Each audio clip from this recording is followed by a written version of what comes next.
Hi everybody. Today I'm gonna be making a Deltarune video theory, cause I just thought of this and I've never seen anyone else say it before. So, let me just go over what it is. So one thing that I think a lot of people do not recognize is that it is confirmed that the character Gaster, presumably, who is the one in your vessel creator thing, is confirmed that he is different than this character who discards it.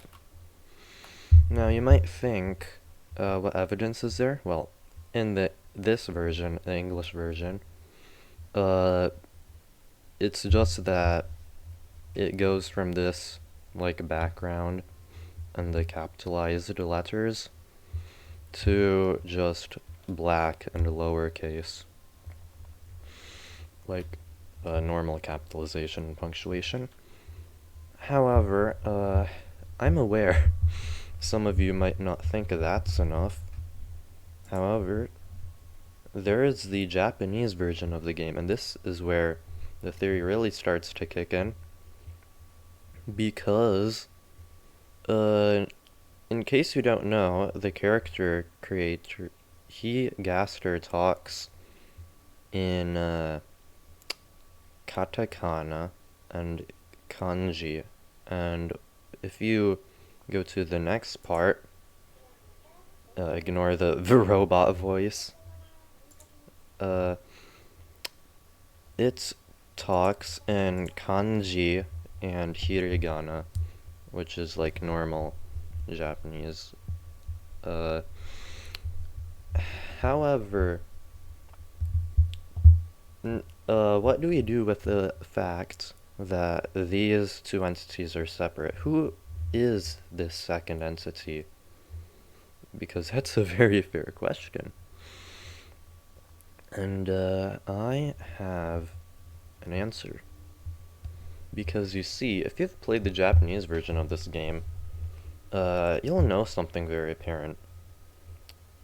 There is no character in-game who talks like this, in Deltarune. They all use, like, mostly hiragana, and if they do use kanji, it's very simple in the game. But, here is where my next thing comes in. I think you see where I'm going with this. Uh, you see, this is where we go to Undertale, and this is where the theory really starts to kick in, because you see, if you've played the Japanese version of Undertale, I'm sure something will really come to mind when you know this information.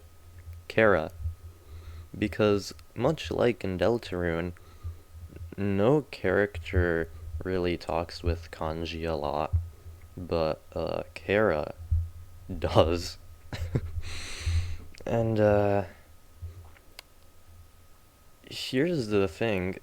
Not only are the only character that uses a lot of kanji while talking, much like this character, but they also have generally the same speech patterns. So for example, if I wait here,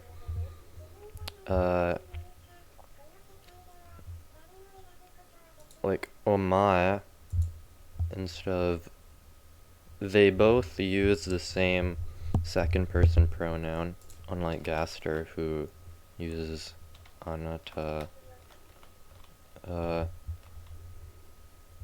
However, you might be thinking, okay, so Kara is not in Deltarune though, right?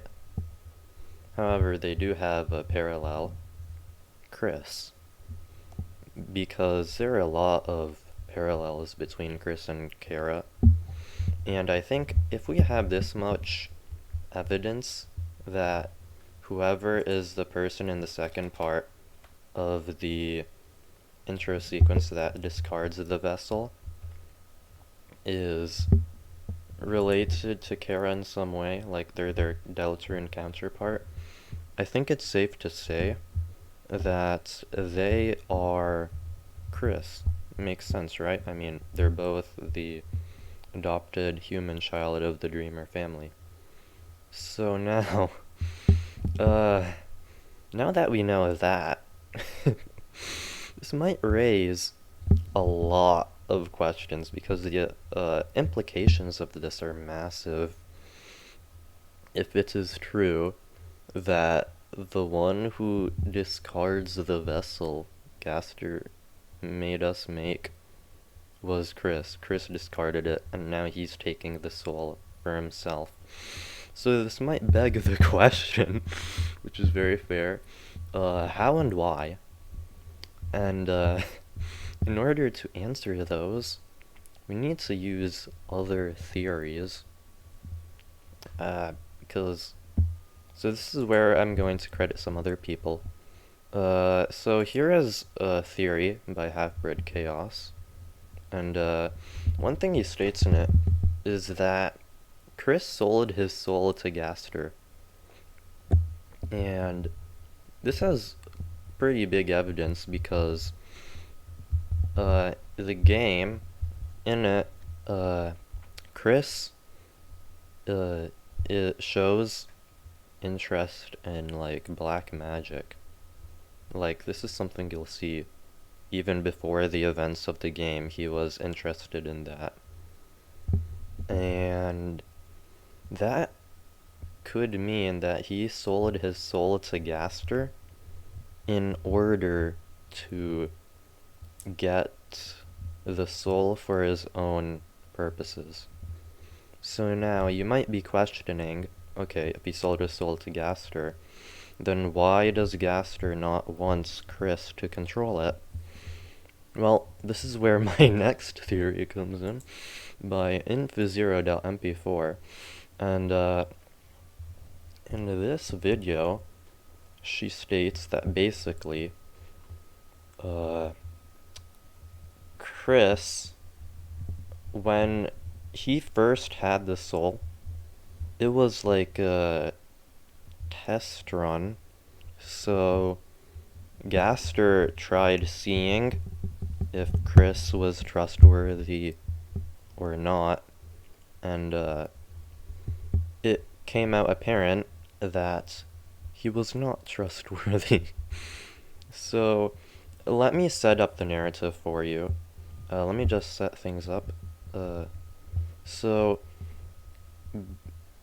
yeah, one thing before you do that. Why Azrael is dead theory. Yeah, now let's get to it. So, let's set the scene.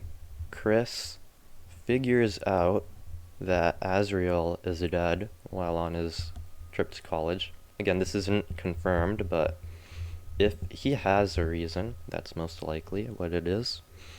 And he really wants him to come back. So he looks into black magic to try and summon him, like, resurrect him from the dead with necromancy.